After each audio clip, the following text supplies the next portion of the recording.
Hello madlang people, tayo ay magluto ng isda. Ito naman ang ating gawin sa isda guys. Ito po ay isda yan at saka may spinach guys. Yan ilagay natin. Patatas, onion, garlic, luya at repolyo. Tara guys, magluto na po tayo. Yan, lagyan natin ng asin ang ating isda guys. Kasi iprito natin yan.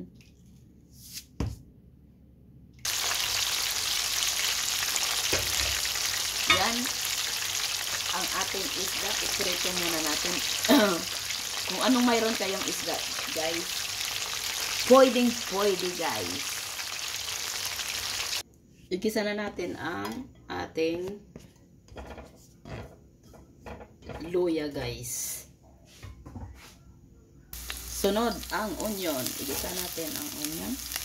Sunod ang garlic. Ilagay na natin ang garlic. Sunod, ilagay natin ang ating patata.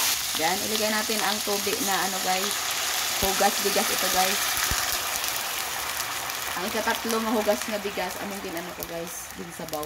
Wala kayo ano, na ginhugas na sa bigas, pwede man tubig guys. Tapos, ilagay na natin ang ating spinach guys. My favorite gulay spinach. Yan. Yan, ilagay na natin ang isda sa taas, guys. Pagkatapos, iano natin, guys, lagyan ng sabaw dyan sa taas ng mga isda, guys. Sa isda natin. Sarap, guys.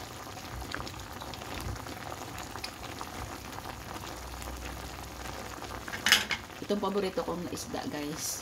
Savory kasi walang maliit na tinik. Timplahan na natin guys, lagyan natin ng patis. Sunod, black pepper.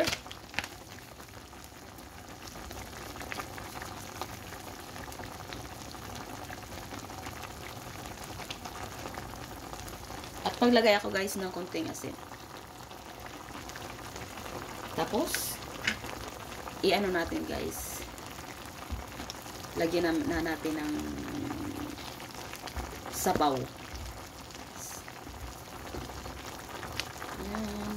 Ito ang aking paboritong ulam guys. Sunod, ito ang ating paborito ay repolyo. Lagay natin sa gilid dyan ang repolyo guys.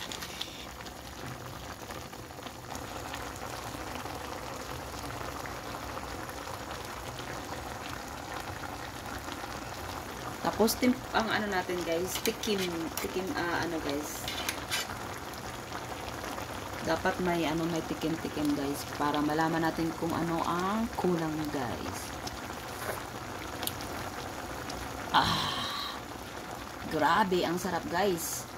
Sabaw pa lang, ulam na. Yan po ay luto na po yan guys. Ang sarap. Tara, magkain po tayo guys.